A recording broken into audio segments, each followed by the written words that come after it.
महात्मा गौतम बुद्ध अक्सर अपने शिष्यों से कहा करते थे कि दुनिया की सबसे तेज हमारी जुबान है।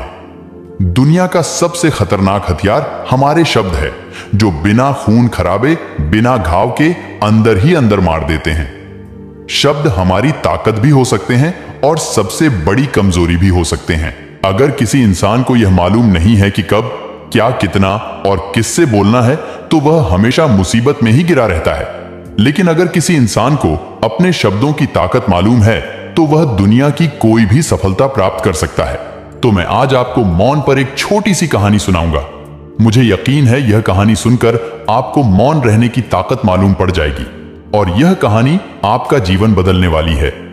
जापान के अंदर एक प्रसिद्ध बौद्ध भिक्षु हुए जिनका नाम था रिझाई। रिझाई का आश्रम दुनिया के शोर शराबे से दूर एक जंगल के अंदर था। उनका नाम पूरे जापान में प्रसिद्ध था। दूर दूर से लोग उनसे मिलने आया करते थे। एक बार एक राजकुमार रिझाई के पास आया और बोला, प्रिय भिक्षु, मैं हमेशा ही थका हुआ, निराश और परेशान रहता हूं। मेरे पास दुनिया की हर दौलत, शोहरत और हर सुविधा होने के बावजूद मन में शांति नहीं है। मन हमेशा बेचैन ही रहता है। मैंने दुनिया की हर इच्छा पूरी कर ली है, लेकिन फिर भी मैं अशांत क्यों हूं? इसका उत्तर आप ही दे सकते हैं। इसलिए मैं आपके पास बड़ी दूर से आया हूं। कृपया मेरी परेशानी का हल निकालिए। रिझाई ने कहा, यह समस्या केवल तुम्हारी नहीं है, यह समस्या तो दुनिया के ज्यादातर लोगों में है। इसके लिए तुम्हें एक प्रयोग करना है। इस प्रयोग के बाद तुम्हारे में अशांति और चिंता रहेगी ही नहीं। यह सुनकर राजकुमार ने कहा, मुझे बताइए महात्मा जी, ऐसा कौन सा प्रयोग है जो मेरे अंदर शांति ला देगा?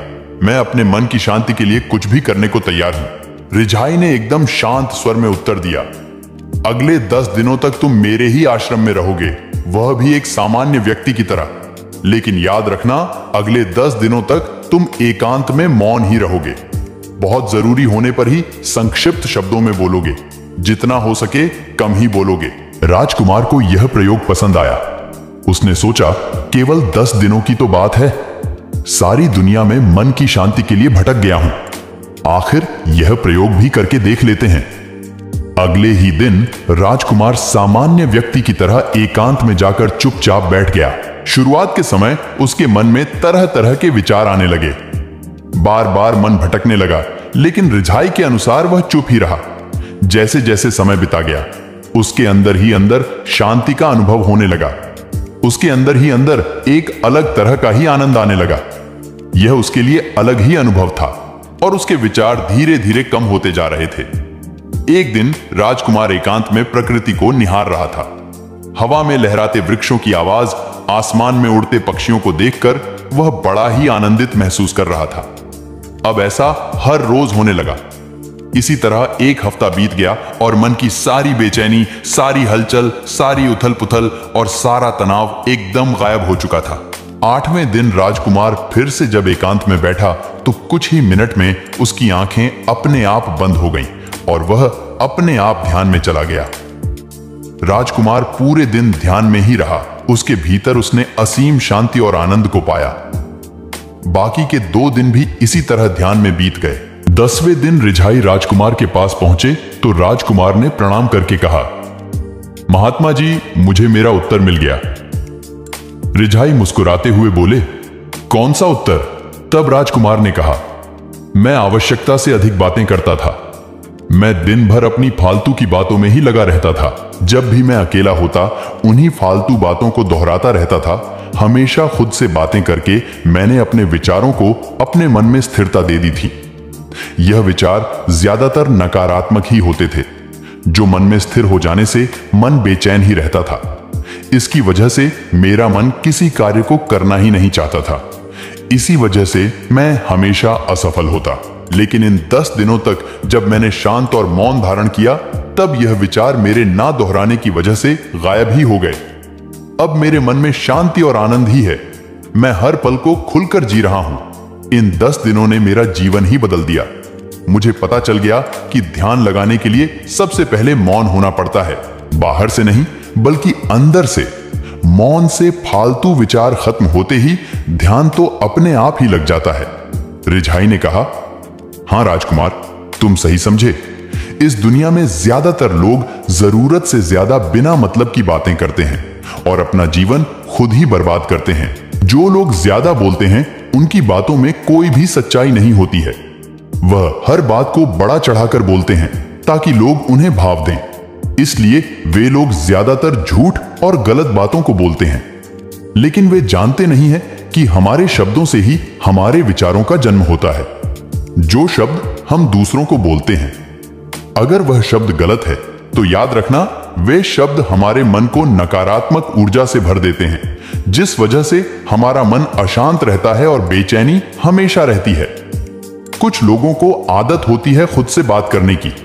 ज्यादातर यह लोग दूसरों की गई बातों को याद करके उनको क्या जवाब देना है इसके बारे में खुद से ही बात करते हैं, लेकिन यह बातें हमेशा नकारात्मक होने के कारण हमारे मन में स्थिर हो जाती है, जिस वजह से हमारा मन बार बार भटकता है। किसी भी कार्य को करने में मन ही नहीं करता है। खुद से बात करने का सही तरीका है चुप रहना, क्योंकि जब हम चुप रहते हैं तो हमारे विचार और दूसरों की गई गलत बातें हमको बार बार जल्दी जल्दी याद आने लगती हैं, लेकिन उन बातों को नहीं दोहराने से यह बातें बिल्कुल ही गायब होने लगती हैं।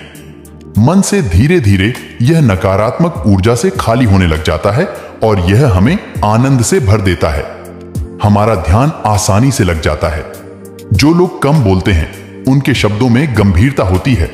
लोग उनसे बातें करना चाहते हैं, समाज उनको तवज्जो देता है। वहीं अगर जो लोग ज्यादा बोलते हैं, लोग उनकी सुनना ही नहीं चाहते हैं। अपने ही लोग उसे नकारा समझते हैं। रिझाई आगे कहते हैं, जो लोग मौन धारण करते हैं उनका दिमाग स्थिर रहता है।